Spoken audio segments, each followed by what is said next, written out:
10, 9, 8, 7, 6, 5, 4, 3, 2.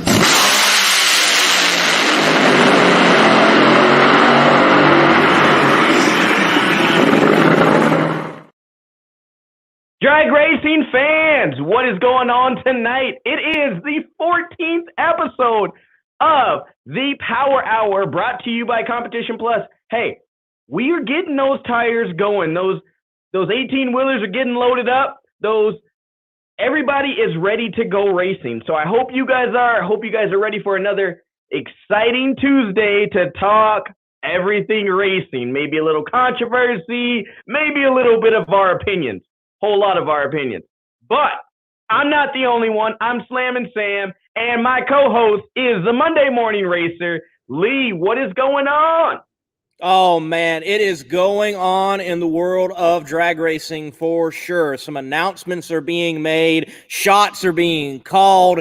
The salvos are being fired. Those trailers are getting loaded. Man, drag racing is upon us. We already had the event down there in Bradenton, got a little bit of a gap, but I know of a few events like the Fallout at Darlington Dragway. I'll be there for a no prep on the return of the shutdown type of deal, and then World Door Slammer Nationals, and then the Gators. Hey, whoa, so, Lee, man, it's going. Lee, 23 days. 23 days. Like, till I get to see you in person. Or maybe That's sooner, right. but we get to see each other in person. First of all, are you guys ready for this? Lee and I in the same area, all this energy, a whole lot of power is about to come down. Like, in the comments, we want to hear from you guys. In the emails, we're hearing from you guys. You guys are watching us listening to us over on the podcast forum. You guys are sending in emails to powerhourcp@gmail.com.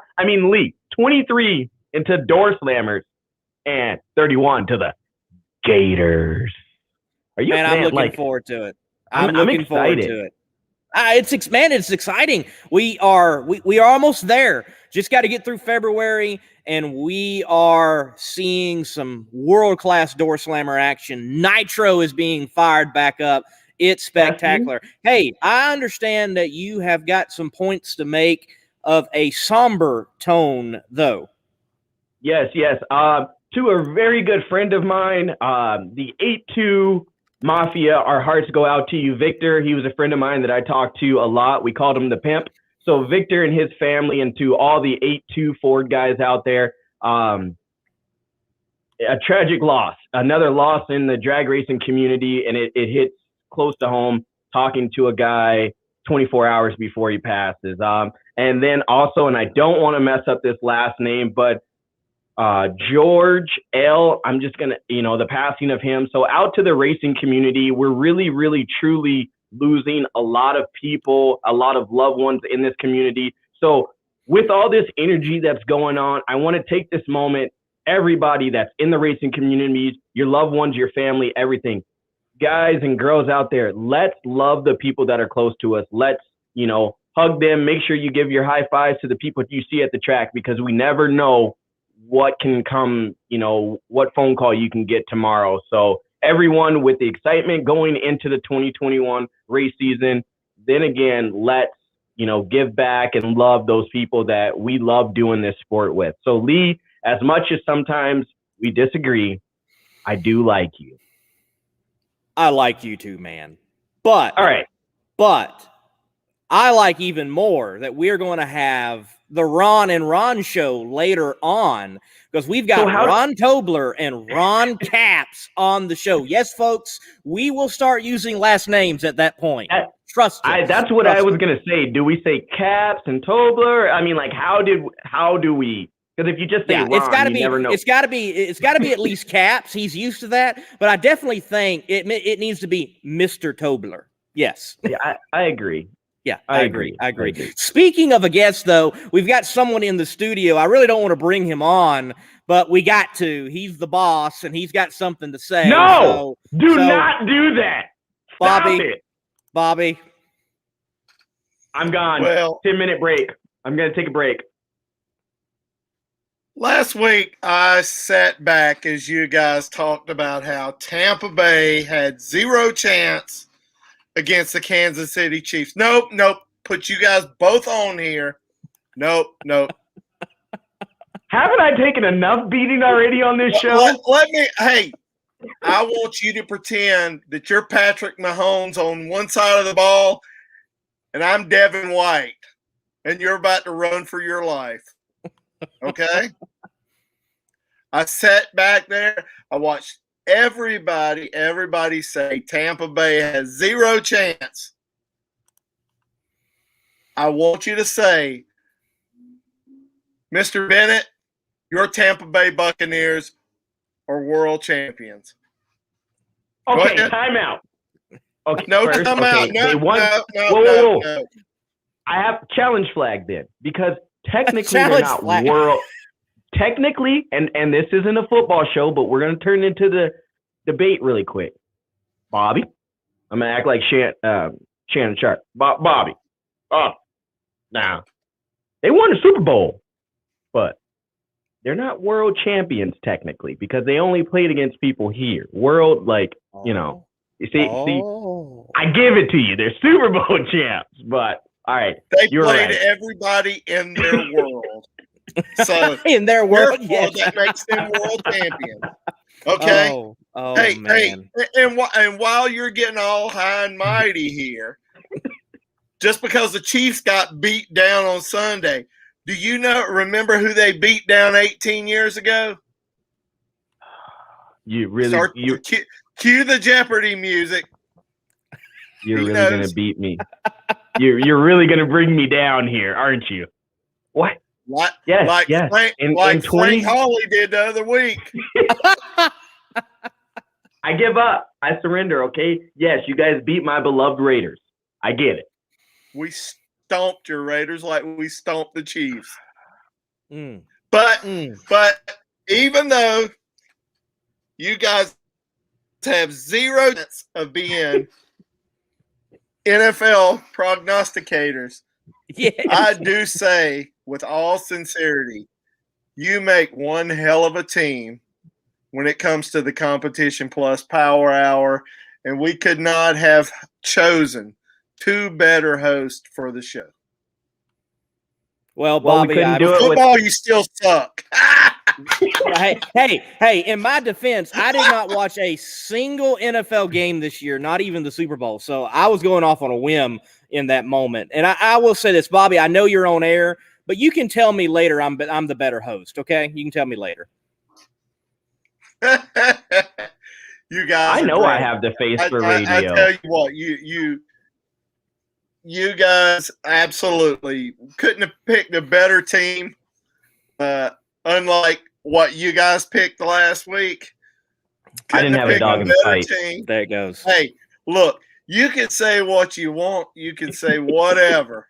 But you can never say that I'm a Brady bandwagon Buccaneer. I've been a Tampa Bay Buccaneer. I do give you that one. I give you that. I like what the fans are saying. I like what everyone else is saying. Raiders, Jets.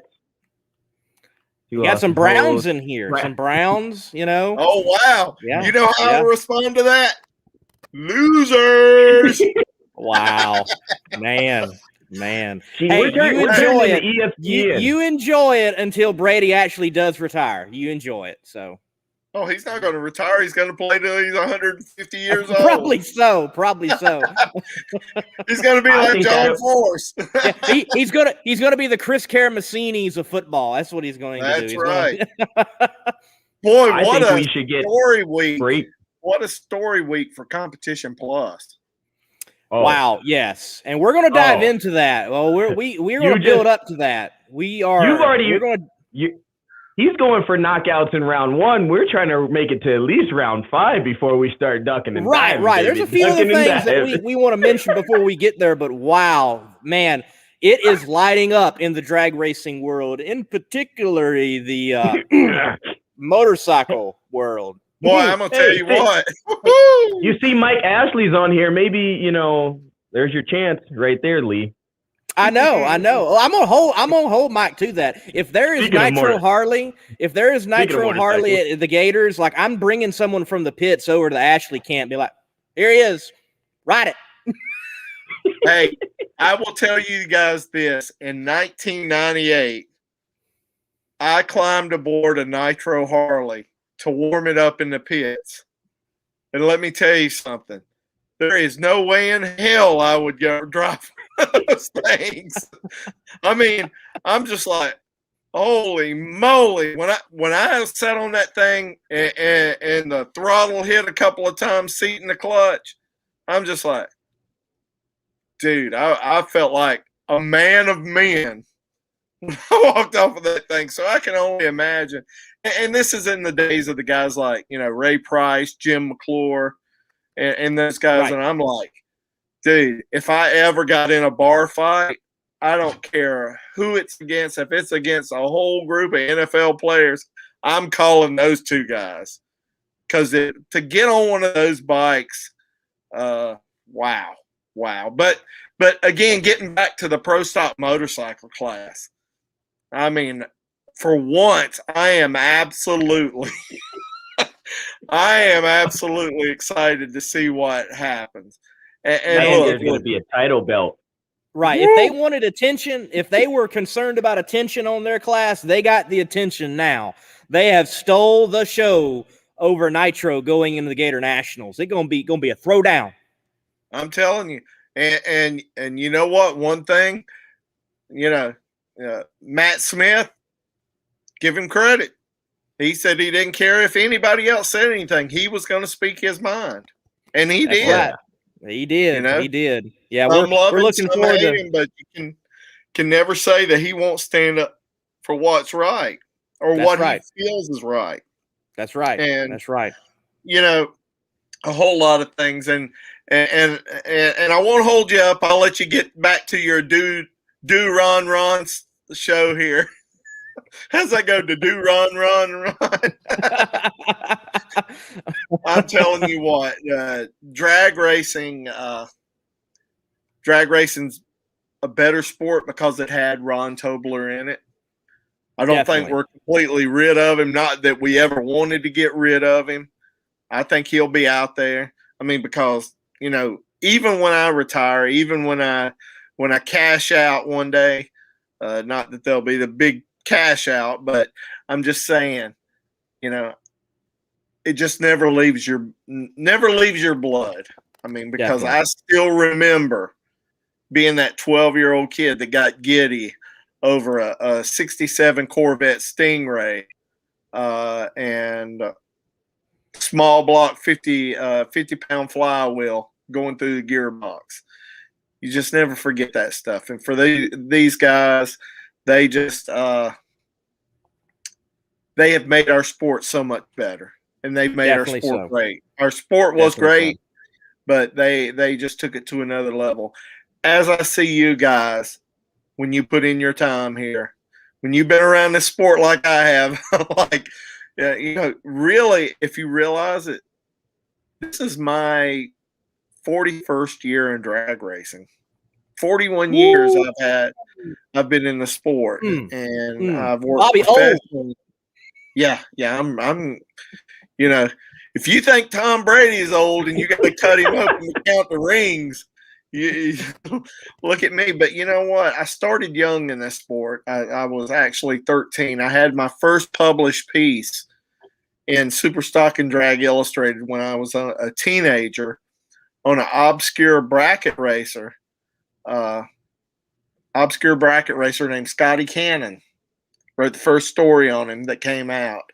And yeah, I tell you, I see Mike Ashley up there. I see him.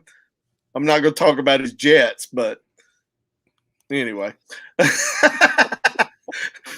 Sometimes you don't even have to say anything. Just say jets, and that does it all right there. Ooh. But you know what? It's I couldn't imagine, I very well could have been a Major League Baseball player or something like that. I could have went that way in my life. But I really don't think my life would have been as rich as it's been, and I'm not talking monetary. I'm talking rich in culture, rich in spirit, rich in everything as drag racing has been for me. The friendships, the fellowships, the everything. Even sitting back and watching guys like you make your mark in the sport. I mean, because it wasn't too long ago, or maybe it was a long time ago when somebody gave me a chance to be in this sport. And just sat back and gave me that chance. That was the late Steve Collison at Superstock and Drag Illustrated. Even though his first words were, "Don't quit your day job yet to do this, pal." That was his first words to me. But, I do remember what the last words he said to me before he unfortunately passed away is, "You know what, kid? Before it's all said and done, I'm going to end up working for you, it looks like." And I don't know if that's one of those things comes around, but to me, a kid who just wanted to be part of the program, that just those little words of encouragement go a long way. One day, you guys will be well at the top of the sport where you deserve to be, and there'll be another kid come along, and you'll give them the shot. So, anyway.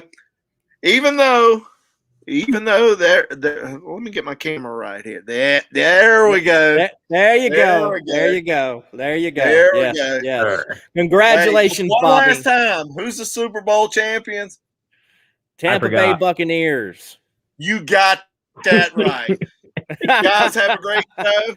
Yes, thank you, Bobby. Boss, man. Want to beat you up, beat you down, put a Frank Hawley on you. Let me know. I'll be back. They're a Frank Hawley. Yeah. So if you guys, for everyone that doesn't know, that is the new Competition Plus shirt that will be coming out. We will have a shirt that says "Put the Frank Hawley on you." Yes, I think put we the should Frank make that. Hawley. Very quickly, Bobby. By the way, it looks like it's not official, but it's close to being official. Competition Plus will be at the West Palm Beach test session, and it looks like we'll be doing the live streaming again. All right. Very good. Very good. So, appreciate it, guys. And thank you, Bobby. Have a great evening. Thanks for having me on my show. Thank you for allowing me to come on my show. No, we can't take too many beatings on the show. I'm honored to be a part of it. Have a great evening, Bobby. Have a good evening. Well, congratulations to the Tampa Bay Buccaneers. We're going to move right on into our Pit Insider segment. Jeff has been waiting patiently. We've taken him away from the party too long. We need to bring him in so he can answer these questions from our viewers. Jeff, how you doing tonight? Good. How about you guys? Great. Still no We're change. Okay. No, where's all the bling, man? Come on. I'm waiting for it. Right here. Lagana strong. All right. That's worth it. That's good. That's some good bling. Yep. Definitely. Yep. Glad that is turning out to be a good story on the latter end of things. What other stories you got for us, Jeff? All right. So if you want to do a couple stories, the big rumor is not confirmed yet from NHRA is that Atlanta is not going to happen on the weekend they say it's going to happen. Rumor is it's going to get moved back a few weeks. I'm not sure how that's all going to work with Vegas. I think Vegas is going to happen. Obviously, Pomona and Phoenix not going to happen. So we'll see what comes up with that. And then, of course, big funny car chaos race going on the weekend that Atlanta was supposed to happen. 57 cars right now, funny cars, entered for that deal, pre-entered. That's amazing. Yeah, I think I'm going to fly down there and check it out because it's like a once-in-a-lifetime thing. And, by the time they actually run it, they could be as high as 60, 64 cars. And I know for sure a couple of big show teams are going there. I mean, these are cars that'll run, 320s at like 270 in the 8th. So it's going to be some pretty cool competition. I mean, the Texas Motorplex is badass. So it's going to be lots of traction there. So it's going to be one of those races that the higher horsepower cars are definitely going to have the advantage. So I'm really looking forward to that. So let's get into a question here. I got from Michael Ostrovsky. So he said, my background's in marketing. Between the audience size, demographics, and costs, selling a primary sponsorship for a fuel car is next to impossible. You need to find a wealthy individual who sponsors a car as a hobby more than anything else. If you could do anything to reduce costs up to 50%, so the numbers would at least start to make sense, what would you do? I understand nostalgia cars could run the entire national schedule between 1 and 1.25 million. Would adopting a similar platform make sense? So, I've raced in both series, and he probably got that number maybe from something I said about the nostalgia deals, because they're definitely a little cheaper to run. But let's look into why they're cheaper to run. So, most of the nostalgia teams, they're going to run 6 to 8 races a year, probably max. No one's really getting paid. Very few guys are going to get paid on that deal. Most of them are volunteer. Most of them have day jobs, so they can't afford to be gone all the races, 22 or 24 races. They have a 2-hour plus turnaround, so you don't need as many guys, even though there's still a lot of maintenance to do or turnaround to do on a good running nostalgia type car or funny car chaos type car, let's say. You can usually get there with a dually and a fifth wheel. You don't, maybe a toter home, but you don't need, the big truck and trailer and all the expense that goes with that. And then finally, if you're going to build a new car, I mean, brand new, everything, body, computer, all that stuff, you're probably, 125 to 150 to build something like that. So if you compare that to what a big show car is, of course, they're going to run 22 to 24 races. People don't understand that the payroll on a big show car, before you even turn the shop light on or start a truck or anything, is approaching $1 million. Now, we got the Ron and Ron show coming on later on. Those guys are probably $1 million by themselves. Just kidding. But, it's a lot of money. Drivers are making 150 to 250. Good crew chief, probably 250. Assistant crew chief, 150. Car chief, 100. And then you need 6 or 7 guys to turn the car around. Because at many races, sometimes the turnaround can get down to like 80, 70, 60 minutes, if there's bad weather around. So you need that amount of people to turn the car around properly. And you need the parts and pieces just to replace. You're not checking anything. You're just putting new stuff in. Most of those big teams have 1 to 2 big rigs. They got 9 guys working. A new car, to build a brand new big show car, you're probably talking around $275,000, give or take a little bit. I mean, just the body by itself, you buy a brand new body, you get it mounted, tinned, wing, windows, the whole 9 yards, wrap it or paint it, you're probably $75,000. Even though the whiz bang supercharger for a big show team, a top 5-10 car, they're $25,000 just for the supercharger, no injector, no anything. So there's a lot of money there. If you kind of look at it, payroll's about $1 million, parts are about $1.5 million, travel's about $500,000, and then hospitality can be anywhere from $500,000 plus, depending on what you're serving. So I don't see a way to get the cost down. If you look at it and everybody says that the return on investment isn't that high, I've talked to a few teams. They say that the TV package and some of the things you can do may add up to $1.5 million, let's say. It's going to cost you $2.5 or $3 million, assuming you own everything, to go race it. So what do? I don't know. I think it's a problem that's coming up, because you got guys like Coletta or Schumacher, Force, that they have money or they have real big sponsors. They can subsidize some of the other teams. But when those guys start to go away, it's definitely a problem we have to look at. And it's going to be pretty tough to get it lower than that. You might get a team like a Wilkerson that runs for less than $3 million, obviously, or a Jim Dunn. But in the end, those cars cost a lot. And I don't think changing over to a nostalgia car is going to make that all that much cheaper. Well, the drag racing world, the scene, the lay of the land is definitely changing out there, Jeff. Certainly. So, hey, thank you for cluing us in on the prices and the money that it takes to run this stuff. Yeah, hey, Jeff. As always, we got a question of the night from the fans. If you guys want to ask Jeff any questions, please email us at powerhourcp@gmail.com. But this question says, question of the night. What did Andy Nearing tell you that TFX stands for in your rookie season? Referring to the engine block. Yeah. Too effing expensive. So, with that, one. I mean, okay.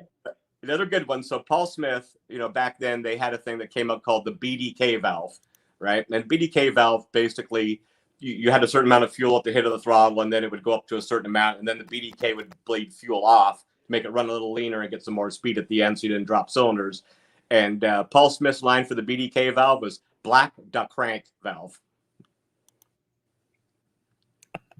Hey, See, this is why I didn't want to tell you that question, because it fit in with, the other questions that I sent. Yeah. It just kind of it slid on That's in what there. it's all about. For sure. For sure. Well, Jeff, look, thank you for your time tonight. Me and Sam, we got to roll before we have the Ron and Ron show on, and we've still got some good, juicy stuff to talk about in the drag racing world. Thank you, man. That sounds good, guys. Have a great show. You too. Get your CompetitionPlus.com apparel today. Whether it's our nitro-burning funny car design or the vibrant door slammer design, we have the swag to show you are always in the know. Get yourself a hat too. And we know not everyone enjoys wearing a mask, but if you must wear one, at least wear a good-looking one. Check out the new CompetitionPlusApparel.com for the latest from the place where you have trusted for your news on the internet for over 2 decades. Sam, I can attest, it is tough right now searching for, well, the funds, the sponsors. Matter of fact, I was told by effectively a boss of mine, Doug Foley, with Foley Lewis Racing, we thought we had a lead of a potential sponsor. They call and they were hung up on almost at the moment of asking for money to be on a top fuel car. So it is tough right now, but there have been a couple of major announcements. What do you think about Kyle, Kid Chaos, with Lucas Oil on the full ride in the Pro Stocker? And it's one of those things. I think he's built his brand. He's built what he can do and what his future looks like. So I think they're stepping out and saying, hey, you know what? We're going to invest in you. And like you said, a lot of people, are looking for sponsorships, looking for marketing partners, I think would be a better term to use. But looking for those things. And if you can prove yourself, and go out there and make yourself marketable, it draws it in. A lot of people, I always use this name, is Alex Laughlin. He's a great person at doing it. But I think what Lucas, made that commitment and saying, hey, we're going to stick with you. We're going to ride with you. And we like to see what the future holds.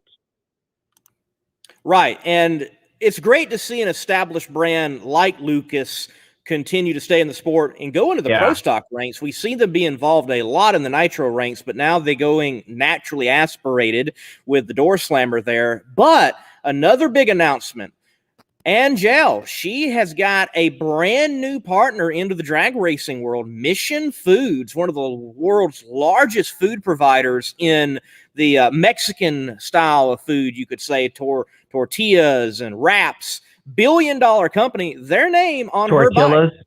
Tortillas. Oh, tortillas. Not tortillas. Okay, tortillas. And it's not jalapenos. In 2021, all my race fans, we need you to say jalapenos, not jalapenos. Jalapenos. Oh, okay. Yeah, you get tortillas that one by everybody. Well, tortillas and jalapenos. That is going to go over like your question to Frank Hawley, and people are going to be like, "What do you know that I don't know?" Bruh. I'm done with you. I'm done. Okay, moving on. How about PDRA announcing the Pro Stock Star Race? How about that? I mean, Pro Stock is, other than the door slam, I think we kind of sometimes maybe neglect a little bit. And I don't want to use neglect. I think we don't talk or give as much respect to Pro Stock as we should. And I like to see this. Another big money race, all-star race, 5 racers. And then the thing I like about it, you have to attend 5 races in the 2021 race season. So basically they're locking you in to say, hey, you're going to race a little bit. You will have to prove yourself. You can't just show up to one race and then show up. So I really like that. I mean, PDRA, they're stepping up at VMP. So stop it, guy. Bobby, stop it. You're going to have nightmares. Yes, this Pro Star deal that Summit has stepped up to help sponsor and make possible, look, it's frankly going to be something for the PDRA that I think NHRA needs. The NHRA hasn't had an all-star type of event for a while now. The PDRA is going to get it. Money, a lot more money's being thrown at them. And what I like, it's actually not happening at a PDRA event. It's happening at the VMP Night of Fire. So that's going to make it have a whole nother feel and feel special, in fact. And you know, I'm gonna say it, but to pave the way of this, I think it has to do with what the Door Slammers race did. You know, it's starting a kind of a culture of, hey, let's put on all-star races. You and I have talked about this and debated about this week in and week out. The last time we talked about it was when Antron Brown was on, but we said it. We need an all-star break. And this is just kind of going to drive the nail of where we're going with tonight's thing is we need to show who these people really are, what they really believe in, how much they care of the sport that they do, and why they do it. Perfect example. Lee and I talked about this earlier this week. We see football players, basketball players, and all the other sports. They are very, very involved in their sport. They speak out about how they feel. They go out and are emotional. They'll tell you that. They love what they do. Are we sitting back and saying, hey, drag racing, we can't do this? Or do we, the fans of this sport, want to see that true and raw emotion? Now, right. Hey, Lee, Sam, breaking news. Roger Richards, he just sent in this photo about Matt Smith. And I quote that Roger says that the NHRA is now limiting Matt Smith to this engine and body style for the 2021 season. Oh, man. Okay, Lee. First off, he said what he felt. He said it. I don't care what anyone else is going to think of this. I don't care if anyone is going to get mad. This is how I feel. And I can honestly say, I think a lot of us respect it. Last year, or at the end of this last season, when Richard Freeman came out and said, no, this is bullcrap. Drop the pen. I'm done. If this is how you guys are going to treat us, then, hey, I don't know if we should rate, why are we doing this? We're not here to race and race for what we should. Why are we doing it? Now, if we're going to start catering to people, why are we doing it? I don't think what he said is wrong there. I don't. I really don't. I have a hard time seeing what Matt said and not saying, well, are we taking a side? Are we picking, one racer versus another? But I don't know. Jeff maybe have more insight than me. I don't know. What are your feelings on the whole Matt Smith? How do you feel about it, Lee? Well, first, I appreciate Bobby for picking up the phone and getting the interview. I appreciate Matt Smith for being outspoken and honest. I had him on an interview on Monday Morning Racer, my YouTube channel, when COVID first came along around this time, coming near this time last year, and he was open and honest about several things, and I think we need more drivers. We need more competitors. We need more team owners being honest. Look, a sanctioning body, and the NHRA does a great job. I'm saying this, do not get me wrong, but a sanctioning body has got to have some thick skin, I think. And it shouldn't be the case that when competitors, team owners, when they say, hey, whoa, you need to change some things, that they shut them down or they ignore them. That shouldn't be the case. NASCAR has learned some lessons about that. There's stories, I'm sure, over, as we're going to have Rahn Tobler on later, there's stories he could probably tell us over the years. And Ron Capps himself, I know just the short time I've been around, I've heard plenty of stories from sanctioning body to competitor. So I appreciate Matt being outspoken. Let me say this, though, as you were alluding to. When these drivers, when these competitors, when these team owners, when they are outspoken, I think we need to support them as fans and commentators on it because, well, we're getting a glimpse behind the curtain. We're kind of seeing who Oz is in those circumstances. I think it's more like a shop talk, right? I mean, right. You're getting, like you said, you're getting that behind the scenes. You're getting that glimpse of how do they really feel when they're in the shop, working on these new engines or working on these new bikes that they're trying to prep. I mean, come on. Some races are 31 days out from an event, and you get news like this, and hey, you or I would be like, what the heck's going on? So you said it correct. We have to stand behind them, and I think on this show we are both given the opportunity to say truly how we feel, and I think this one is a double standard, just like Matt said. I mean, I think I don't know if it for sure favors one team, but is this available to everyone to start on an equal playing field? Is what I think. What I like from moments like this is there are rules that are not in the public eye that often that are exposed. For example, in this article, Matt mentioned, hey, there's supposed to be this deadline, August, for things being approved and things rolling out. And also he's been told that, hey, things have to be readily available to other people and sold before you can run it. And he's like, something doesn't add up with this program, and something doesn't add up with them running this package because it's not out there for everyone to have. So it's eye-opening for sure. Whether a double standard, or I don't know. What it does intrigue me is this. It intrigues me to, like, we need to know more. And I think there needs to be more transparency. I think we live in a day and time where transparency is key.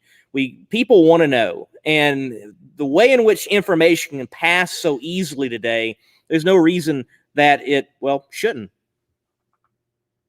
Yep. No, I mean, I agree. Like I said, I mean, we talked about this right when we both saw it, and it's one of those things where is if half of the story is only told, if half of the article is only read, if everything is left exactly how it is right now, it in my eyes, it don't look good.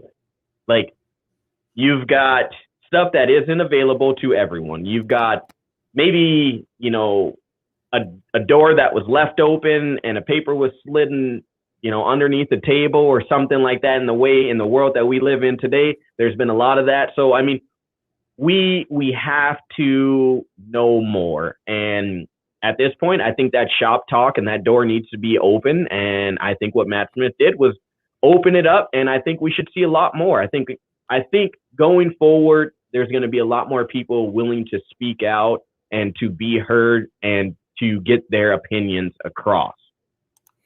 Well, let me say this right before we bring on the Ron and Ron show for the last part of our show on Competition Plus Power Hour. I'm glad there's this little bit of controversy going into the Gators and highlighting another category. So Nitro gets, it seems like, all the love, and it is great. It is wonderful. I mean, the sights, the sounds, the smells. But I'm excited that there is some spotlight on Pro Stock Motorcycle going into the Gators. Look, I think it's going to make qualifying that much more important, and people are going to have an eye on it. What will that Suzuki do? What will Matt's program do? Will there be an edge for the Suzuki? If they meet in round one, they meet in the final round. What does it all say? I think it speaks volumes. I like the storylines for Pro Stock Motorcycle going into the Gators. Staging battles, you never know what's going to happen in, at the starting line. You never know what's going to happen in the staging lanes. It brings that raw game day feel to, hey, dude, there's a little trash talking. Who is going to throw the first water bottle? Right, you never know. Definitely. So I like the energy, and it, like you said, is keep building. And it's going to be that first event for them is going to be the Super Bowl, because it's going to tell a lot. Engines are going to be high, and it is. So, and folks, remember first, this. Before you say this, no, he is not going electric. You guys know my standpoint on that. I saw that in the comments. We are not allowing that. All right. I will say this, though. I think if Matt actually was limited to that body and to that motor right there, he'd still try to find a way and win, and probably would do it. He probably would do it. All right. Let's bring on, after this break, Ron Capps and Rahn Tobler.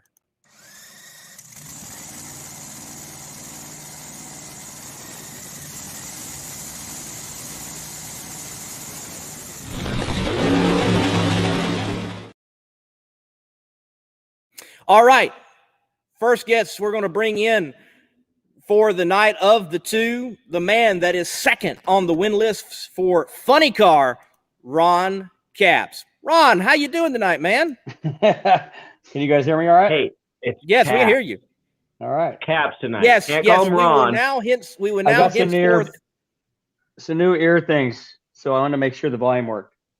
All right, cool. Well, you are now henceforth Mr. Caps, so we don't All right. confuse with Ron and Ron, though they are spelled differently. And, well, if he's not in a Hall of Fame, he will be in a Hall of Fame eventually. Over, what is it, 70 NHRA national event wins, 4 championships in NHRA, I think 1 in AHRA. There's plenty that I could list that I don't know. Mr. Rahn Tobler, how are you doing tonight, sir?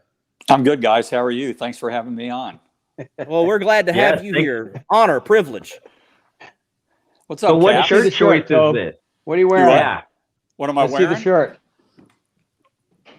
Oh, it is an ice cube. I knew it. This for my man TS, who does the clutch on the Zizzo family race car, chilling on the bad streets of Aurora, Illinois. What up, Doe? I love it. I love everything about it. That's awesome. So since we're already talking about the shirt and everything, I got to ask, growing up in Southern California, I'm a West Coast kid, but your love for West Coast music, where does that come from? Like, it's just raw. Well, I did grow up in Inglewood, and I have a high school ID card that I found the other day because we're kind of in the middle of moving from 68, 69, and it's at Morningside High School in Inglewood, California. So I'm not sure that it really started there, but I know I lived in the Valley in the late 80s, early 90s when the Chronic album first came out, and that was it for me after that. We'll have to get them on one time and do like a round table. What year did this song come out? Oh, we could do that. In fact, just before I came on, there was a Wu-Tang documentary on Showtime I was watching just to kind of get warmed up. Hey, you got me beat. I think I was listening to like Jason Aldean or something. So, So, Ron, we've got a question from Mark. He asked to ask you about the Shockwave jet truck at the top end at Norwalk, Night Under Fire. Wait, when you say Ron, so you got to just call me Caps. And Yeah, we'll go with Caps, Ron on him. right, Caps. There we go. So It's what gotta about be this? you. Yeah, what about this jet truck at Norwalk, Night Under Fire? That video, I'd love to pull that video up again. I think it's still on my social media, but the funny thing about the Night Under Fire is obviously we make usually a couple runs. You know, you got John Forrest, Robert Hite, Wilkerson, whoever it is there, and you make one run, and whoever goes quickest usually gets the back of the second night session. And of course, you know how the baiters are. They blow it up pretty good. I just remember we made a run that night, and the funny thing is usually it used to be Tobler. First it was Tobler and John Collins, who was our assistant crew chief. Then it was Hop, Eric Lane, and then now Dustin, our assistant crew chief this last year. But when we run that race, Indy is, I don't know, a couple, 2.5, 3 hours, whatever it is away. So Tobler wants to get home and be in his own bed that night, believe it or not. So when I make that run, he turns around and they get in a rental car and they just leave the track before it because we know how traffic is getting out of that place. So I know I'm not going to see them again. So we make a run down through there. It's a great run as always. And I'm hanging out down at the top end with Forrest and a bunch of guys. And all of a sudden, here comes this jet truck. And it's an 18-wheeler truck. And that thing fired off. And when it came at us, we thought the guy was going to die. And we were going to watch it all unfold. I mean, he came down. There's no way this thing's going to stop. I don't know how many thousands of pounds it weighs. And somehow, I was videotaping it, somehow he got it stopped, and the front tires went about 2 feet into the sand trap. And it went from thinking this guy was going to die in front of us to him stopping it, and he hopped out. And it was just one of those moments that everybody, it was standing ovation from every top fuel, funny car. Whoever ran before that was waiting at the top end of the track, and it was a standing ovation for this guy, and I'll never forget it. Like, man, tonight you are the man. Great job. I couldn't imagine going into the sand. Don't ever want to do it. Oh, yeah. Let's not even go there. Change the subject. Hey, I don't know if you were watching before that Frank Holly episode. I've been taking the beating here. You know, I'm trying to spread the load out here. And then Bobby gets on and talks crap about Tampa. And, you know, it's been a rough couple weeks. Well, listen, Tobe's team is Cowboys, so it could always be worse, right? I'm the 49ers, and we had a terrible season. So let's not even talk football. It was a great game. Tom Brady is the man. It was fun to watch. It was fun for us older guys, right, Tobe, to watch an old, Seven. And just watch a guy go out there and put it on him like that. And I've got a really, really close buddy that I had over, and we watched the game together, and he's a Kansas City fan, and it was hard to be around him and watch that game. But, it was fun to watch Tom Brady. Definitely, he's got a great argument of being the GOAT of the modern era for sure with all that he's accomplished.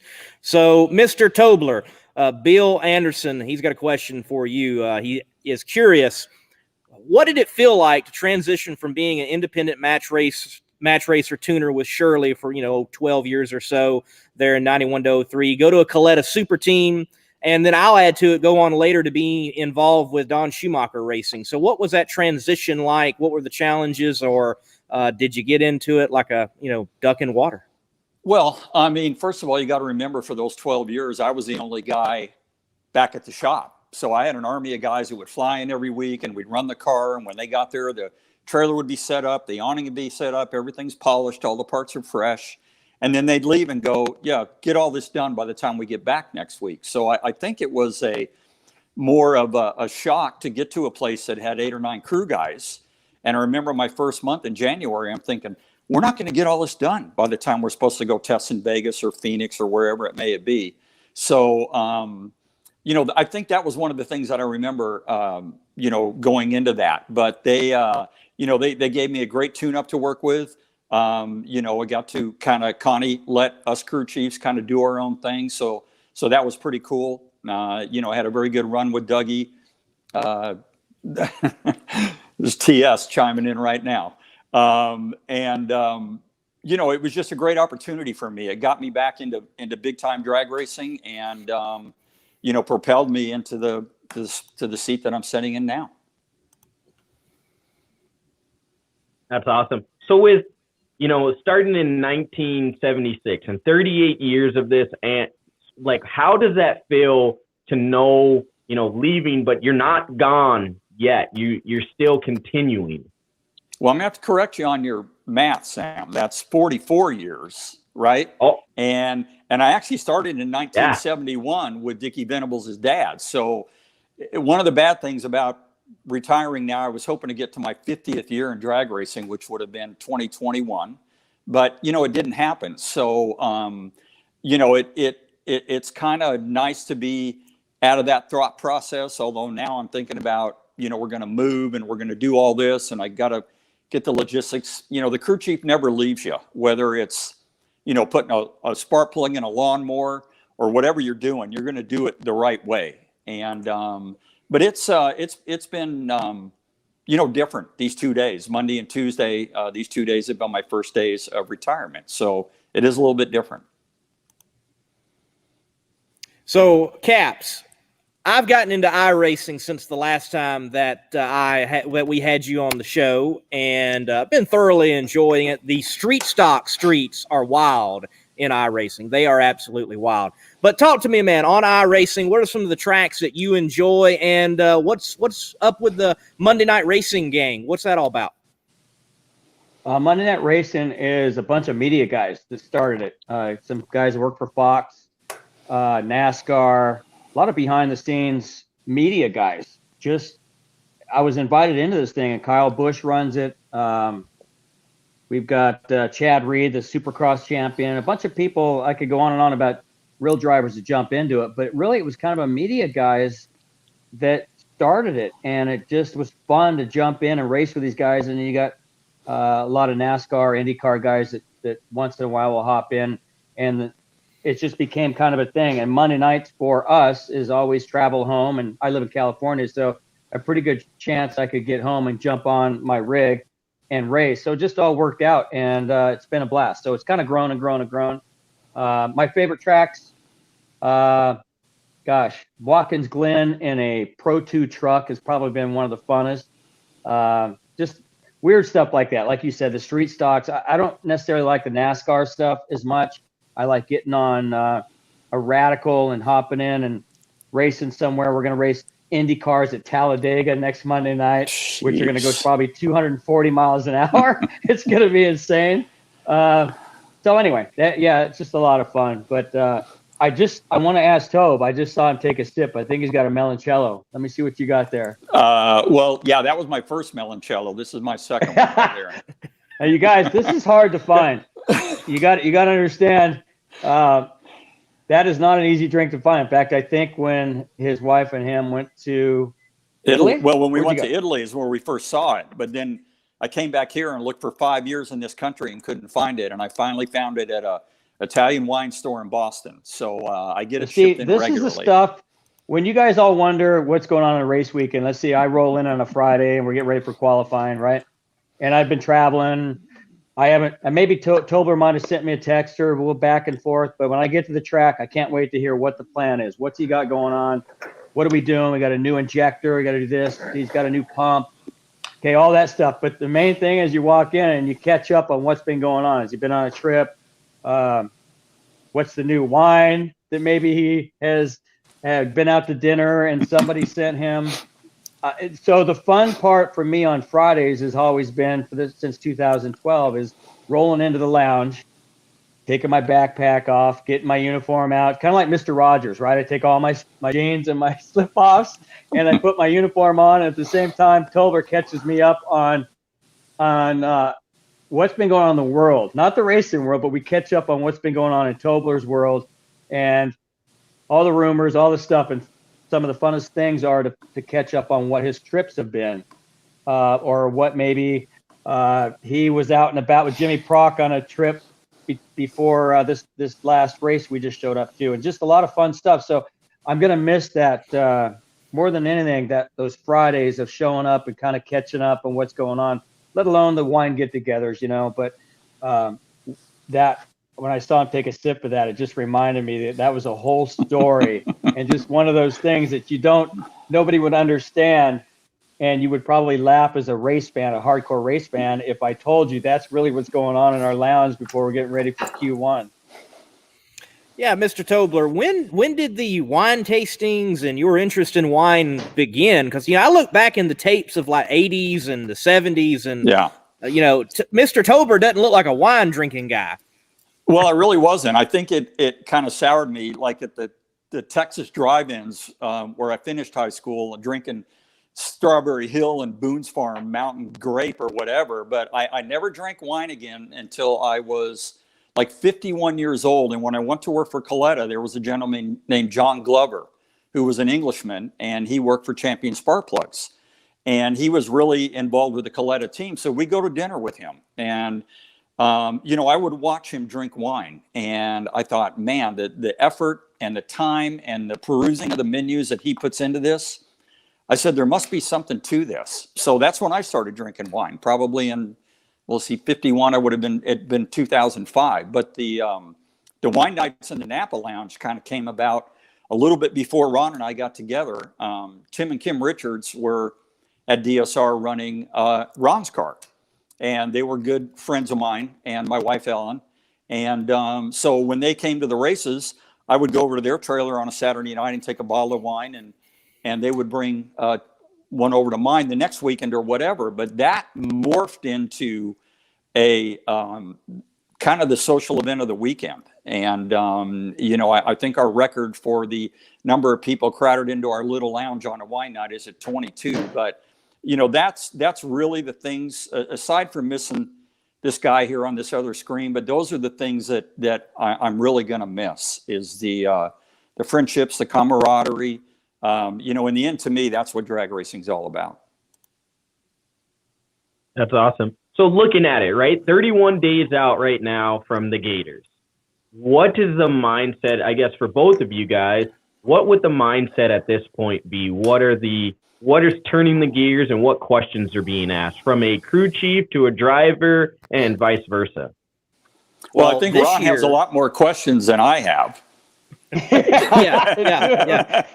Well, I'm not saying I know this, what I I'm would be saying going through. I would have no worries at all, and it would be show up on Wednesday in West Palm and talk to Tobler about how his last trip was, and then we'd get ready and we'd go out there and blast down the track with our 5-disc clutch, and then we'd head to Gainesville and go to a nice dinner on Thursday night and go win the race.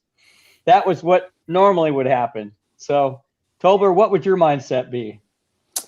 Well, you're right. There would be West Palm beach testing, and then there are a couple of days available before Gainesville. But I think that we haven't raced since November 1st, so we would be really, really ready to go. And there wasn't a lot of things that we would have changed on our car. So I think it would just been the normal thing. I mean, that would almost be an eternity away. I'd be chomping at the bit to get down there and start going, but I really wouldn't have all that much apprehension or a lot of worries.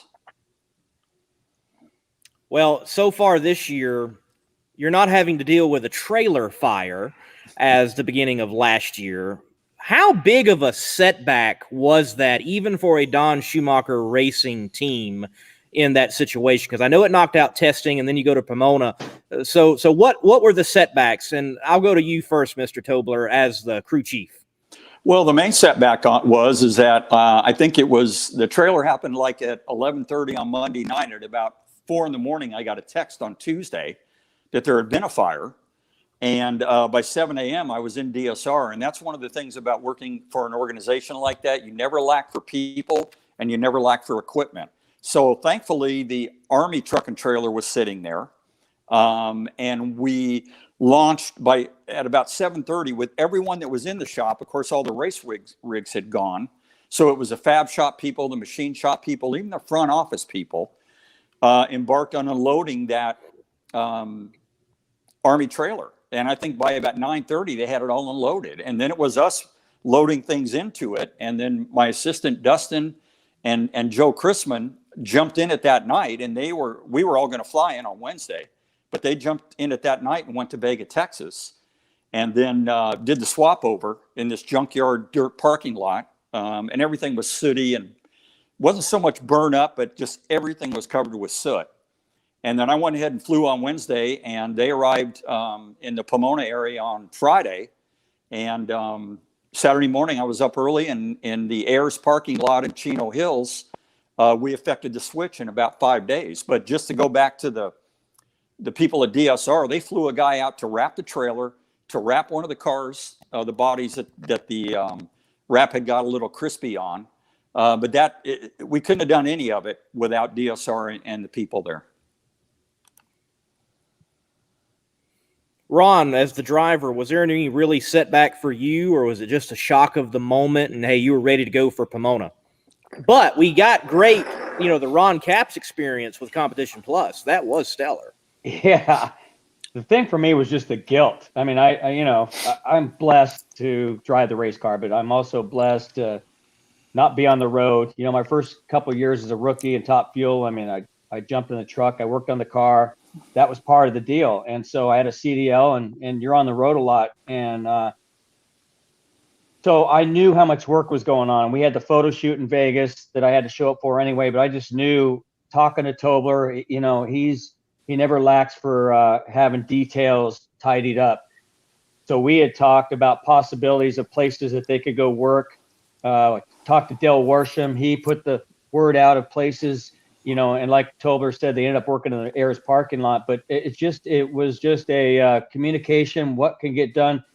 I probably bugged him more than anything, asking how I could help with anything. And I just felt bad because I'm in Vegas, I'm doing a photo shoot, and my guys are tearing this truck apart that smelled horribly. And when I got to the track in Pomona, any fan will tell you got within 3 or 4 trailers of our rig and you could smell the burned up stuff. There's no mistaking that smell. And as a funny car driver, that smell. When you're on fire and you burn one down, it's not a good smell. So it was mainly just guilt for me. I'm just like, how could I help more?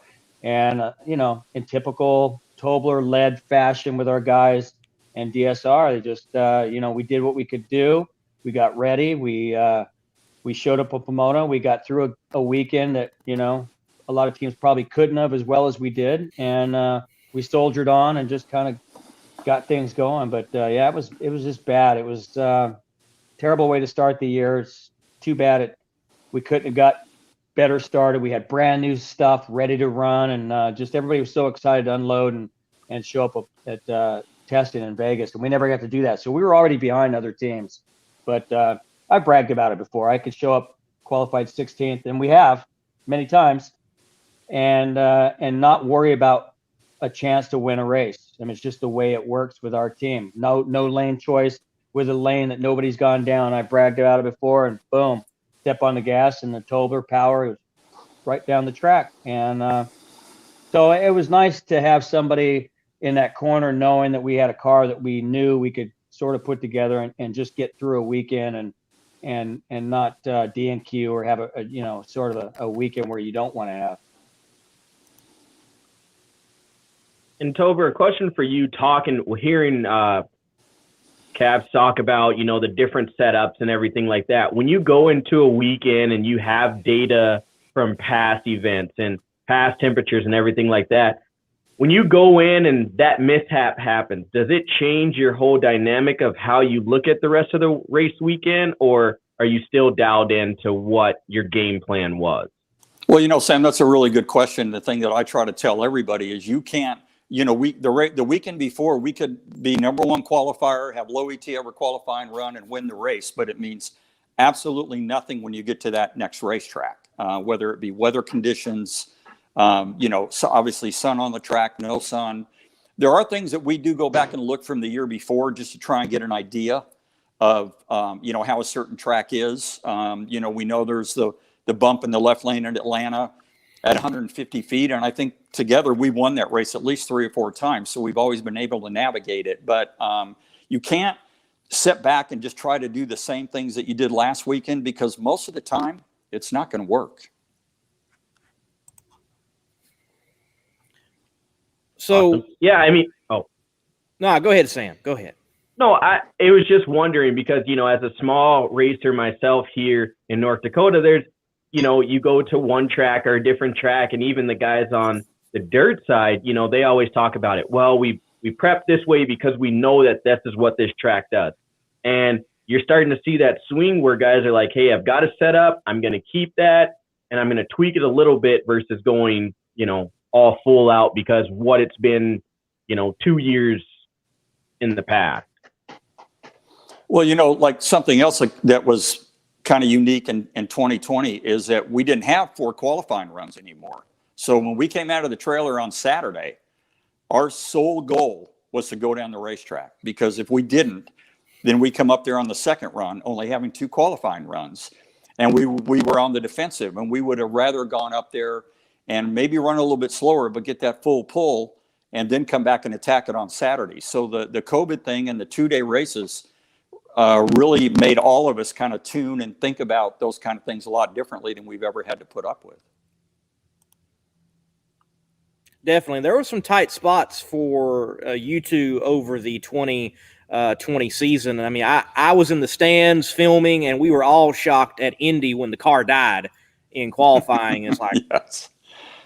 When the other car left and the Rahn Tobler car didn't move, I'm like, it was shocking. And for you, Tobler, that excellence that is known from you in tuning, did that ever become a burden in moments like that and over your career to perform at that high level constantly over and over?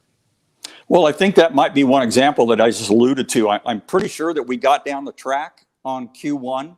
So I don't think we were in the best qualifying position, and maybe Ron can bring me up to date on what that was. I know that we had to end up probably running one of our team cars again first round, which those first 2 Indy races were kind of hard on us. But, that's what I was saying before. It's just a different ball game. And those were one of the early lessons that I learned in the 2-day race thing, that, man, you got to go up there and you got to go down that first one. And then we don't have to come back and, put a lot of worry or a lot of thought into that second run. And again, we're so weather dependent. And if it's cool out or there's clouds, then you're going to go out there and haul ass. But if the sun's out and it's 85 degrees and the track is 130, then you have a different mindset for that. So I think that's the things that we as crew chiefs kind of fall back on the most, is the difference in the dramatically different setups.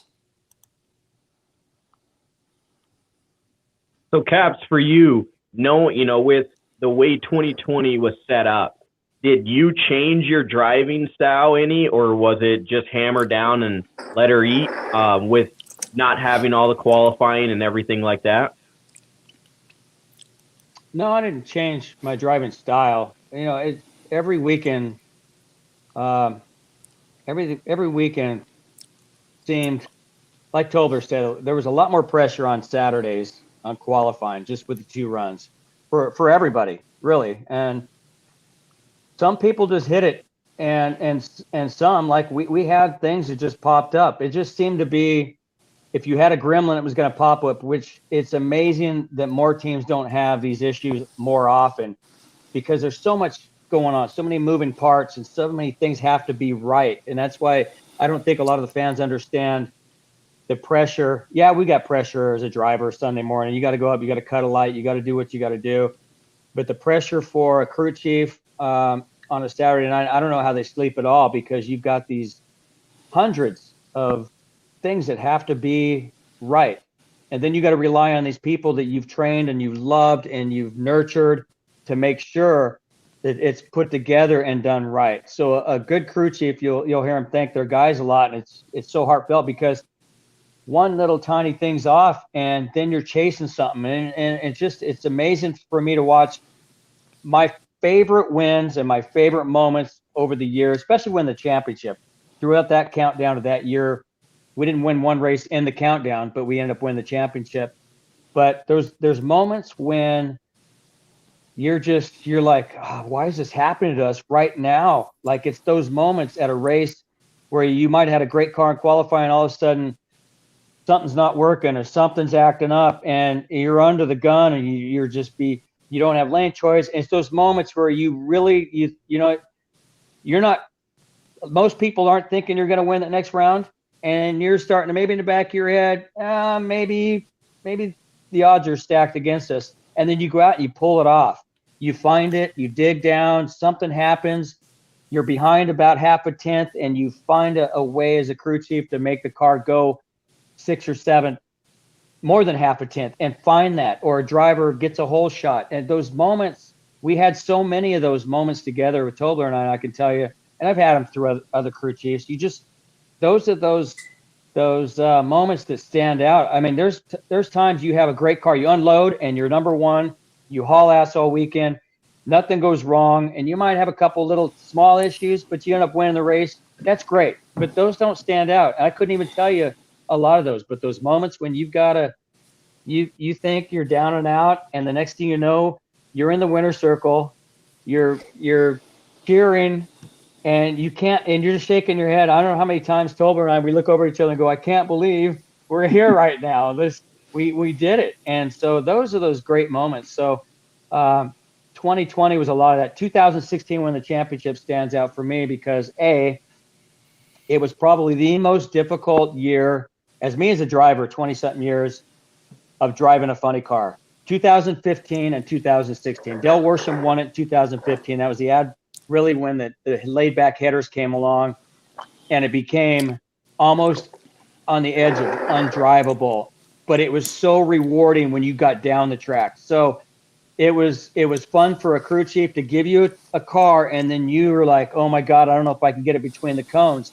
And for us to win the championship in 2016, the next year NHRA came out and slapped everybody's wrist and put these headers on that stood straight up, and it became sort of, I don't want to say boring, but much more boring than it was. And so those weekends when you feel like you got to fight through it, I've had so many of those with Tobler and his guys that I got teamed up with that they stand out so much more than just showing up and winning. Yeah, like last year, the Gators, that was impressive to blow it and turn around and go out there and win it, and that was on the birthday, right? It was on the birthday. Yes. Yeah. And we joked that morning. We're like, shit, how cool would it be to win on Tobler's birthday? I mean, the joke is, Dustin's job is to make sure that we've got the right utensils, meaning the right stuff to celebrate in the winner's circle. There's been a few times where Dustin or the guys have failed thinking maybe we're going to win and they didn't stop by the store and get the right stuff, right, Tove? And we didn't win. And it's been a scolding before. So, and it reminds you got to expect to win. So that weekend, it was wake up Sunday morning and was like, I forget where I even qualified, but it was like, how cool would it be to win? I got text messages back home like, tell Tobler happy birthday. How cool would it be to win on his birthday? And then we go through the incredible day we went through. I mean, craziness. And we're in the winner's circle. No, we celebrated our trailer. It was COVID, so we had to go back to the trailer, and it was a party. I'll tell you that much. And then it was a party later, and then it was see each other at 6 a.m. for the flight in the morning. We're all wounded, but it was just the perfect scenario. We actually pulled it off on his birthday, and it was all time. Well, if you don't, let me just comment on that race too, and tell you guys that, that for a crew chief, if you can go out and run your best CT and your best speed, second or third round on Sunday, that's what it's all about. It's easy to throw one down in qualifying when the conditions are good, but that race we ran low ET and top speed in the third round, and we actually did the same thing in Vegas at the end of the year, and that's very rewarding. And you're right, Ron, we didn't qualify very good because it was hot on Saturday, and then the sun came out on Sunday, so we were really careful and we were really measured all day. I think we ran 99 first round, then 96, and we blasted that 89 in the third round. So yeah, literally blasted it. But those are the things that are really, really rewarding. That was, let's see, that was my last win, and that'll be one of my most rewarding. Awesome. We got a question here. A guy says his son just got his junior dragster license. What advice would you give to him? So from a driver and from a crew chief, like if you guys could go in there and give him any advice, what would that be? For the dad or the son? For both, I guess. Because the son's going to be the driver. For the son, shut your mouth and listen. Don't, my son went out, Donnie Couch, good friend of ours. He went out the first time and I just stood back. People were wondering what I was doing. I just wanted Donnie at that time. It's like going to Frank Hawley's school. You want somebody that knows what they're doing. And I preach this to kids in junior dragster more than anything else. Listen to your parents more than anything, especially in the junior dragsters. I mean, the whole school thing, obviously you want them to do well in school, but in the junior dragsters, whoever is your instructor, your parent, the best thing, my career, when I first got my license in Top Fuel, was to learn to shut my mouth and just listen. Go ask a question, but don't talk and don't over talk, and then ask a question and then tell somebody that you knew what they were going to say. I've been around some great people in our sport like Tobler, and I think my career really just kept ratcheting up because I was going to the right people and just listening to their advice. And so I would tell a junior dragster kid to just go out and pay attention and listen to their parents. Do you want a response from me? If you have one for us. Yeah, no. I would break it down like Ron said, between the driver and the dad and James. The best thing that you can do for your son is when he goes up to stage that car, you need to make sure that he's comfortable. Don't have him thinking that, God, I wish the brake handle was in a different place, or this seat really doesn't fit me very well. That's the best thing you can do for a driver, is enable him to have a clear mind, whether you're in a junior dragster or a funny car. And when he goes up there, the only thing he's got to worry about is cutting a light and keeping it in his lane. So we try to shield him from a lot of that stuff. And, as far as the son goes, I don't think you can beat the advice from a Ron Capps. Definitely so. Well, we've got a few folks in the comments alluding to that 339 mile per hour blast there at Maple Grove. That was my first time to Maple Grove, and that was definitely an impressive run. And I remember earlier in that day on the starting line, and David Grubnick had been interviewed, and Brittany had just said, I believe it was the ET or the mile per hour record, and he was like, oh, we kind of expected it to do that. Was that the case for the run y'all had that evening, or was it, boom, light up the scoreboard and go, oh, wow? Well, the thing you got to remember about those two runs is the first round of qualifying, we ran 384. We were 500ths quicker than the number 2 car, and it ran 329 miles an hour with a cylinder out. So, did I go up there trying to run 339? No, but I mean, we had done things on that run that we had never done before, as far as the spoiler settings and things like that really kind of control how fast the funny car goes. And I told Dustin, my assistant, that evening that that was all horsepower. And we always know when we go to Reading that the air is going to be good, but that's probably some of the best air that I've ever seen. And we won 84 first round and 83 second round. So, we certainly backed it up, and it ran on 8 cylinders that time, and it revved up about almost 400 RPM higher than it did on the 329 run. So that was, that's something we'll always carry with us. It's awesome Man. to see. So when you make a run like that, definitely that gets the attention of the NHRA, of the fans, and there's a buzz. What happens in a moment like that? Does the gray shirts, as it were, pay a visit to the trailer and go, Oh, yeah. all right, boys. They're waiting for the car in the pit area. Trust me.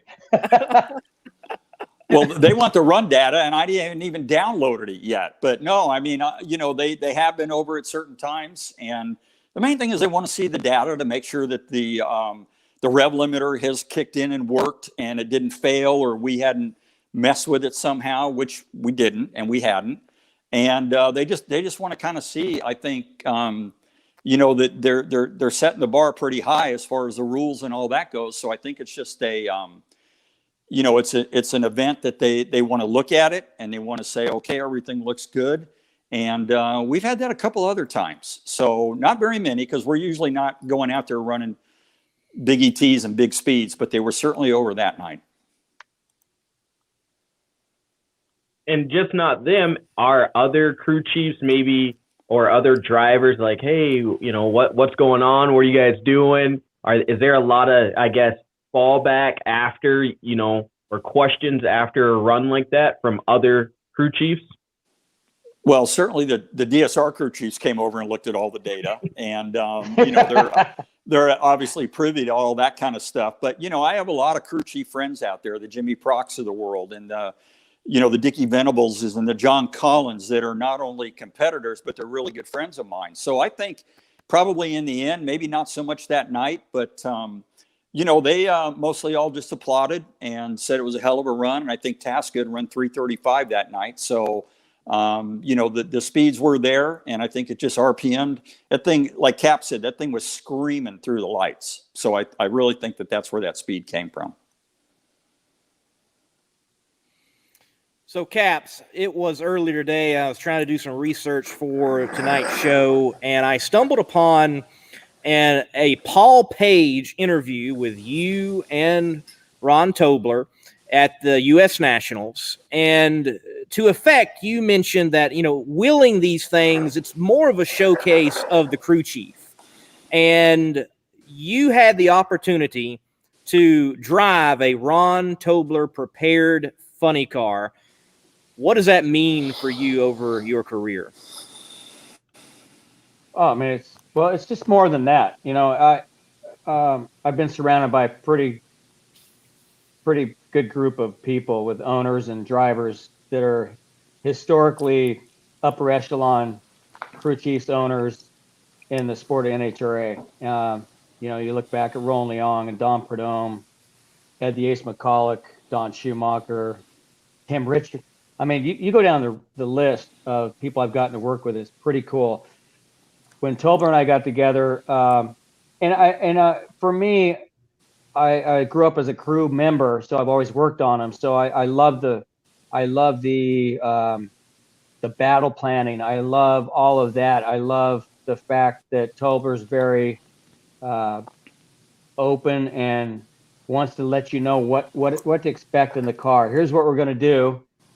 This might happen or not at this point in the run, or maybe like you talked about, certain tracks with a slight bump that we've got to get through that where other cars just couldn't. And so that camaraderie I've always loved. And I think I've always joked that I was born 25 years too late, because I would have loved to have been as a kid. I used to go and I'd go to the March meet with my mom and dad, and I'd watch Tobler and the guys work on Shirley's car.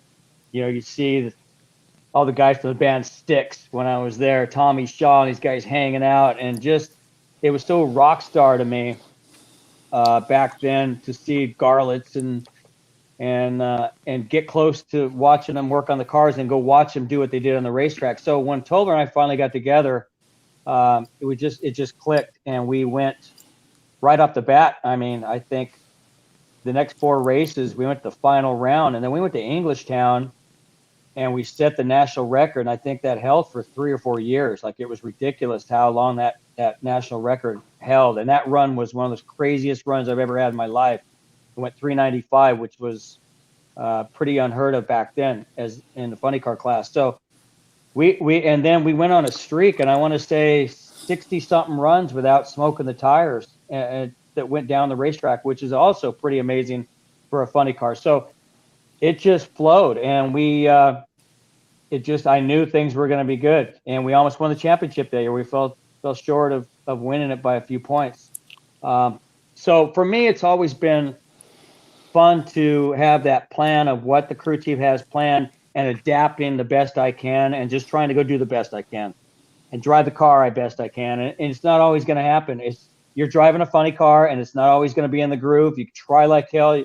Obviously, you never go out and drive out of the groove, but any funny car driver will tell you these things are the most unnerving, unpredictable things you can drive, and they're cool for a reason. And so my goal always is to step on the gas and make Rahn Tobler proud, and beyond that, make Don Schumacher proud and my guys on the team. And beyond that, I really don't care what happens. So as long as I go out and do the best I can, it's always been fun. But the funnest part is racing with guys like Tobler and winning and battling through those unnerving moments where you think you have no chance. And the race car part of it's kind of like you talked about. It's fun to be involved in all that and get be on the racetrack. But really, the fun part is everything that goes around it. There's another great question coming in from Mark, and this one's towards you, Tobler. Is, other than yourself, obviously, who would you consider the GOAT of crew chiefs? Ooh, good one. Well, I mean, you certainly have to put a guy like Alan Johnson up there, which was obviously all in Top Fuel. Like the people that I mentioned a minute ago, the Jimmy Prox and the Dickie Venables, those are the guys that before I got into funny car are the guys that I watched. And Dickie Venables was a great help to me when I got to cruises in 2007. I didn't know a thing about a funny car except it had a stupid body on it. And, he helped me through all that, and we went on to win the championship the first year with Cruise. So, those guys certainly are right up there. Brian Karate's obviously done a great job with Antron. I think they're 50+ wins and 3 championships. So there's certainly still a lot of good people out there. And do you see yourself now kind of being a mentor to the other crew chiefs that are still in, now that you're taking the back seat there, but you're retired? Do you feel like your phone's going to maybe ring a couple more times when people have questions? Well, yeah, and I'm always open to talk to anybody, and particularly my friends. And, but the one thing that I don't want to do is get on an airplane 20 weeks out of the year. This is why I retired. So, I'll probably be out at a drag race sometime with somebody. But yeah, I've been always an open book with everybody, whether it's Ron, my crew guys, my peers, John Collins, I'm particularly proud of because we did work together the first 4.5 years that I was at DSR. Eric Lane, who went on to become a crew chief. I was very proud of his efforts. And, I can't say that I molded Dickie Venables, but I certainly swung by in Texas and picked him up like the day after he graduated high school. And he got his first taste in 1983 of being on the road with a professional drag racing team. But, all those memories will always be with me. And, they're certainly, I've been very proud of everything that we've been able to accomplish. And one thing that I do want to point out, we've been talking a lot tonight about Ron and Ron. It's those 8 other individuals, no matter what the incarnation over the years, that make all this happen, because Ron and Ron are nothing without those 8 guys. Very cool. Very cool. So, Caps, we've got in the comments section, Holly is asking, how did you get your start, or when did you start in NHRA drag racing? And to piggyback off that question, I want to attach to it. You had, in your early part of your career, you were driving Top Fuel and working on the car, like you mentioned. To your point now, are you surprised that your career took the direction that it did? Yeah, I mean, I grew up in Santa Maria, California. And so there was a little track in Santa Maria back then, a drag strip. And my dad was kind of the local guy at an altar. It used to be a fuel altar, and he ran it on gas and alcohol. And so that was my growing up. It was just around racing. He worked on a Can-Am car for a while. He built and helped guys in dirt cars around that area on the central coast of California. And then when I got out of high school, Jim Rizzoli, who was a good friend, had bought my dad's old Altered. And then later on, he built a Top Gas dragster, and I hung out with my dad and worked on that with Jim Rizzoli. Later on, I went to Top Alcohol Dragster, and we won Division 7. Jim and I drove the truck back and won the TRW All-Stars. So I was very lucky to be surrounded kind of just the whole way by great people, and working around Alan and Blaine Johnson and growing up in that area with Blaine and Alan. And just fast forward, I mean, I just was waiting for a chance. I always wanted to drive. I grew up racing go-karts, and I just didn't have the money or just, I just hoped the chance came along, and John Mitchell gave me that chance. So growing up, it was always about drag racing. It was always about going to Fremont. Once in a while, we'd head down to Southern California, but really it was more about Fremont. But Bakersfield was always the race. The Fuel and Gas Championships, where I watched Rahn Tobler and Shirley and the legends of the sport. I mean, every big name was at the March meets and the Fuel and Gas Championships. And then you would go to Rancho Bakersfield Hotel at night, and you would watch them work in the parking lot in their cars. And really, that was more exciting than the actual race, because you could walk right up in front of a room and see Tobler or whoever washing parts in the sink of their bathroom with the door open of the hotel and the car outside with the engine block apart, and just stand there a foot away and listen to them talk. And it was such a cool time to grow up. And so that really got me intrigued. Instead of working on going to go-karts or dirt racing, it was like, oh, I love this drag racing, and I love the fact that he hung out and worked on them at night. So, that just, that was my childhood. And so really I was very lucky just to have the right place, right time, and work my way up to where we are now. Tobler, to ask a question for you, bringing back to the music. So on a good weekend, if you guys are doing really good, what's the song that's played? And on a bad weekend where you're like, okay, what did we do this weekend? What song choice are you picking for those two? Well, I'd have to go to my man Cube, and Today Was a Good Day. And that's what Tony Smith just alluded to at the start of this conversation. But I don't know that we really had any bad days, Sam. Maybe it might be something. I mean, even the next go-to would be Gin and Juice or something like that. And I don't think any of those are an unhappy song. So I'd almost have to say, and Caps can probably attest to this, that the music stayed the same no matter what. And that's what I've always tried to do as a crew chief, is just maintain. You don't get too high and you don't get too low. So today you would say, today even I saw the lights on the Goodyear blimp. That's what TS. Yeah. Ron Tobler's a pimp. Yeah. Yeah. Yeah. Ironically, sometime you guys are going to have to see TS because he is a doppelganger of Ice Cube. Yes. I've seen the pictures. Yeah. Yeah.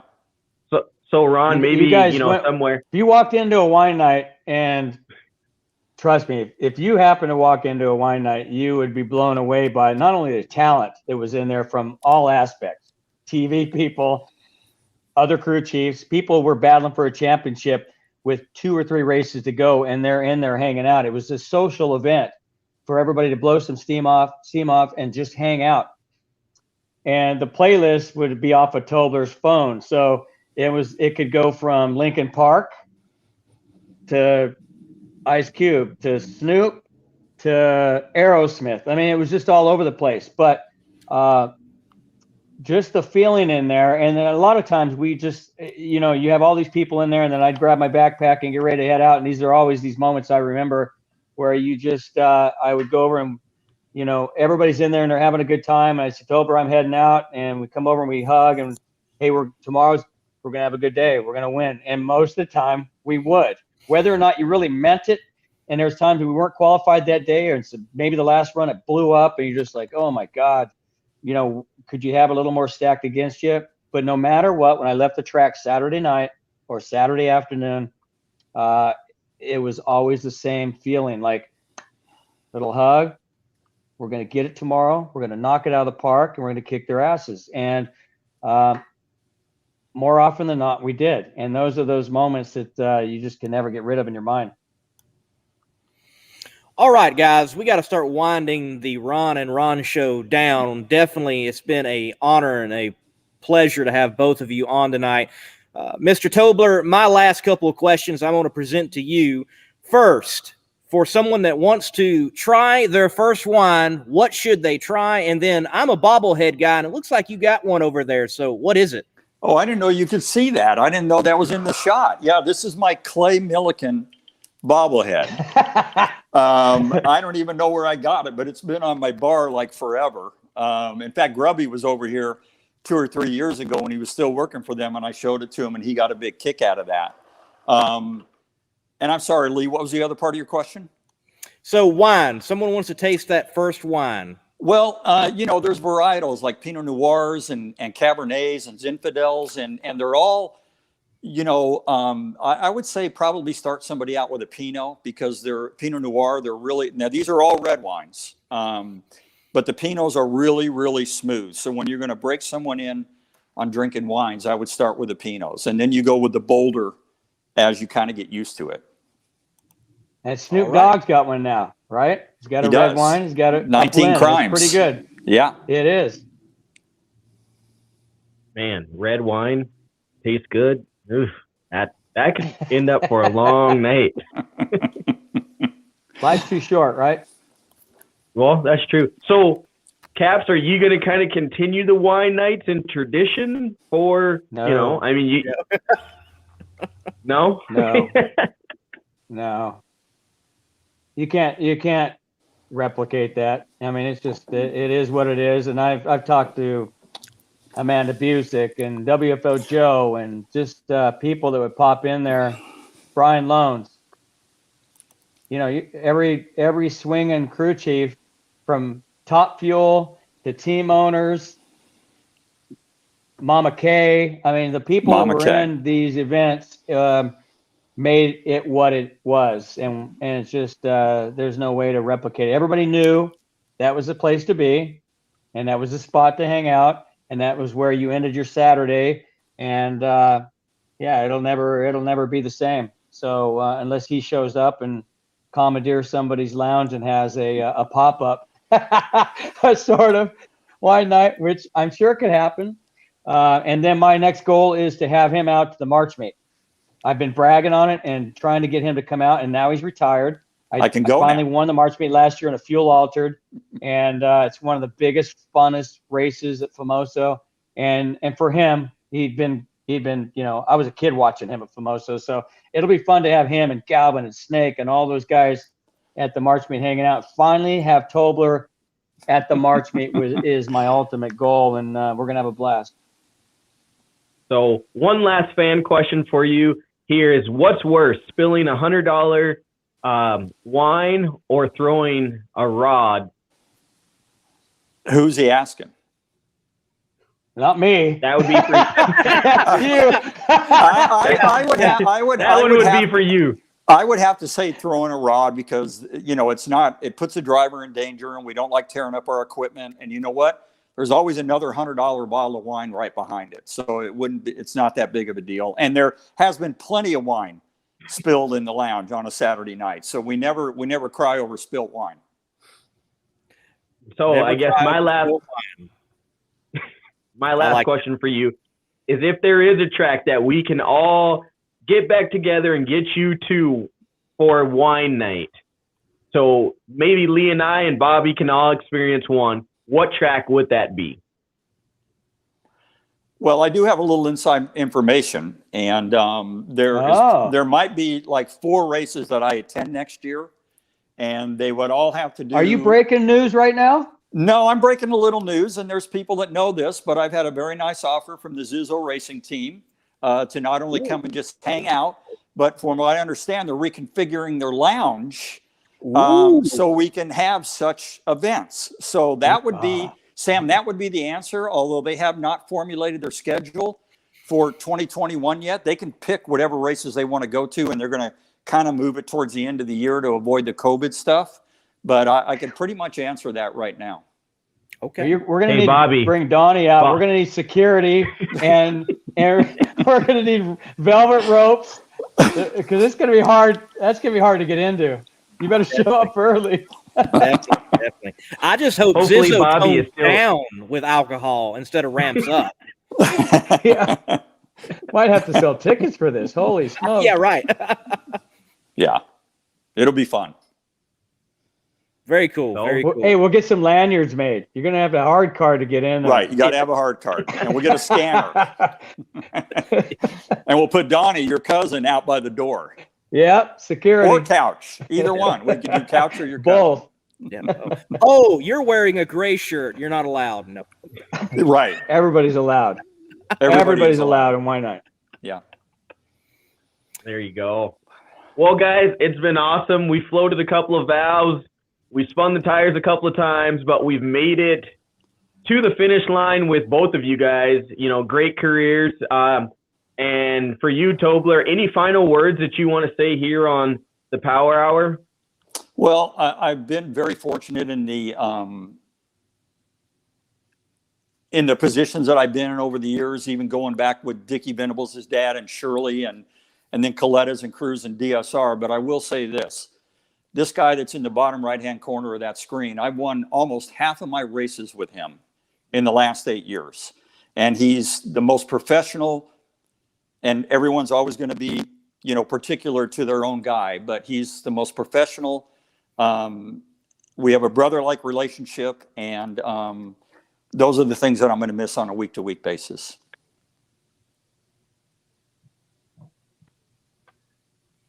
Well, on that, gentleman, go ahead, Sam. Well, I was going to say, Ron, like I said, it's been a pleasure to have you guys both on, and I can speak probably for Lee and I, we are super excited to experience the West Coast lifestyle during a wine night. You can look forward to that, and it's been great speaking with you guys. I hadn't really seen the show, but I've enjoyed meeting you guys and talking with you, and I'll look forward when we can meet in person. Thank you, Mr. Tobler. Yeah. Definitely an honor. Caps, Lord willing, we'll see you at the Gators. We'll see you guys there. Take Thanks for care, having gentlemen. us. See you, man. Good night. Well, man. All right. I mean, Good. Hey, great. Ron and Ron show. That was great. Learned a lot. It was great having both of them on. And I know what to go pick. I know what to go pick on the wine aisle now. I think I might, have to stop by and I don't know. That yellow drink, that was a little interesting. I mean, I want to do more research on that. I've never seen one of those. That's interesting. Definitely want to do some more research on that. But man, look, before we lose everybody, we got a lineup next week. We have got a lineup next week. Pause. All you guys that give me crap about liking my radio racing, my heads up racing. You guys, the energy that you are going to get next week, you might as well call in to work Wednesday because, this is next week is not an hour. I'm sorry. Man.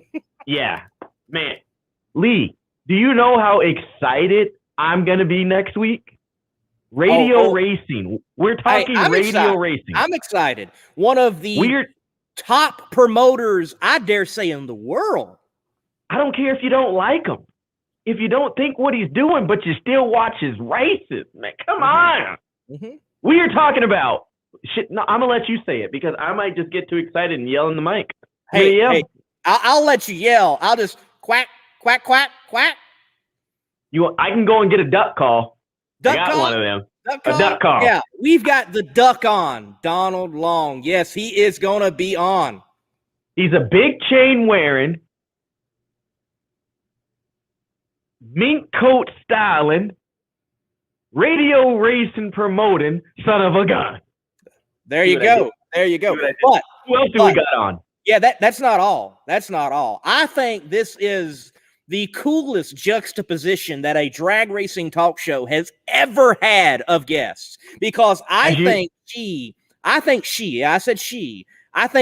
is the coolest female racer in the NHRA, hands down. Swag. The swaggiest. Hey, we're not even talking wine next week. Maybe a little Patron. That's right.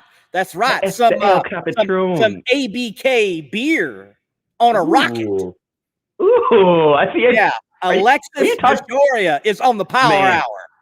As you say in your show, Between the Slicks, the most diverse show we're going to have on here. We're talking Donald Long and man. I'm telling you guys. Give it 5 stars. Give it 5 stars even now. I'm telling you. Radio racing, man. The notepad's full. Yeah. Man. Dale told me that I didn't get a Slammy this week. That's fine. We don't have to give out the awards every week, you know? You got a Slammy. You got a Slammy already for next week just because we're having such a great show. It's kind of like Oprah Winfrey. We're giving them to everybody after that show. Everybody getting a new car. Everybody getting a new car. You're getting Patron shots, and you're getting Patron shots. Everybody getting it.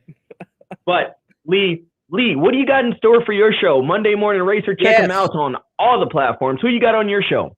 Yes, folks. At Mon Morning Racer. You can follow me on Twitter. But yes, Thursday night, 8 p.m. Eastern Standard Time, I've got on Between the Slicks, the most diverse drag racing talk show out there, David Hillner. He's the man that got the nod from Drag Illustrated to have his photo on the cover of the 2020 photo album. And then Destiny Spurlock, the newest, brightest, up-and-coming African-American female motorcycle racer that you're going to see in the NHRA, sure enough, eventually. She's being backed by strutmasters.com. So David Hillner, Destiny Spurlock, 8 p.m. Eastern Standard Time on Between the Slicks. Sam, I'm out. Close it. All right. Well, on my show, In the Groove podcast, we've got 2 local guys. We got a photographer, another media guy, and then we've got a crew chief, but he's actually the son of the driver. So, a great packed filled show for you guys. Like I said, check out Lee and Monday Morning Racer and everything he's got with Between the Slicks.